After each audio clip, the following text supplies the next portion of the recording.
ಸಖತ್ ಖಾರ ಬಣ್ಣ ಮತ್ತು ರುಚಿ ಆಚಿ ಚಿಲ್ಲಿ ಪೌಡರ್. ವಿಧಾನ ಪರಿಷತ್ ಸಭಾಪತಿ ಬಸವರಾಜ ಹೊರಟ್ಟಿ ಪರಿಷತ್ ಸದಸ್ಯರಾಗಿ 45 ವರ್ಷ ಪೂರ್ಣಗೊಳಿಸಿದ್ದಾರೆ. ಈ ಹಿನ್ನೆಲೆ ಶನಿವಾರ ಹುಬ್ಬಳ್ಳಿಯಲ್ಲಿ ಬಸವರಾಜ ಹೊರಟ್ಟಿ ಅವರಿಗೆ ಅಭಿನಂದನಾ ಕಾರ್ಯಕ್ರಮವನ್ನು ಹಮ್ಮಿಕೊಳ್ಳಲಾಗಿತ್ತು. ಸನ್ಮಾನ ಕಾರ್ಯಕ್ರಮದಲ್ಲಿ ಸಿಎಂ ಸಿದ್ದರಾಮಯ್ಯ, ಮಾಜಿ ಸಿಎಂ ಬಸವರಾಜ ಬೊಮ್ಮಾಯಿ, ಕೇಂದ್ರ ಸಚಿವ ಪ್ರಹ್ಲಾದ್ ಜೋಶಿ ಸೇರಿದಂತೆ ಅನೇಕ ರಾಜಕಾರಣಿಗಳು ಗಣ್ಯರು ಭಾಗಿಯಾಗಿದ್ದರು.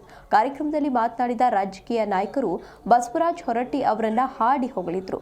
ಹುಬ್ಬಳ್ಳಿಯ ನೆಹರು ಮೈದಾನದಲ್ಲಿ ಹಮ್ಮಿಕೊಂಡಿದ್ದ ಅಭಿನಂದನಾ ಕಾರ್ಯಕ್ರಮಕ್ಕೆ ಸಿಎಂ ಸಿದ್ದರಾಮಯ್ಯ ಚಾಲನೆಯನ್ನ ನೀಡಿದರು. ಬಳಿಕ ವಿಧಾನ ಪರಿಷತ್ ಸಭಾಪತಿ ಬಸವರಾಜ ಹೊರಟ್ಟಿ ಅವರಿಗೆ ಸನ್ಮಾನವನ್ನ ಮಾಡಲಾಯಿತು.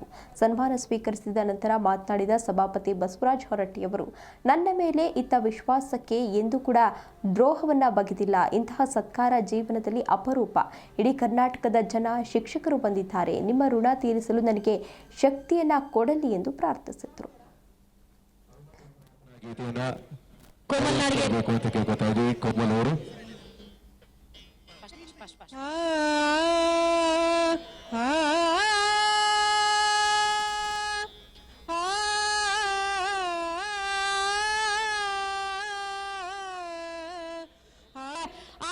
ಶುಭಾರಂಭಗೊಳಿಸ್ತಾ ಇರುವಂತದ್ದು ಜೊತೆಗೆ ಪ್ರಾರ್ಥನೆಯನ್ನ ಸಲ್ಲಿಸೋದಕ್ಕೆ ಕುಮಾರಿ ಕೋಮಲ ನಾಡಿಗೇರ ಅವರನ್ನ ಬರಮಾಡ್ಕೊಳ್ತಾ ಇದ್ದೀವಿ.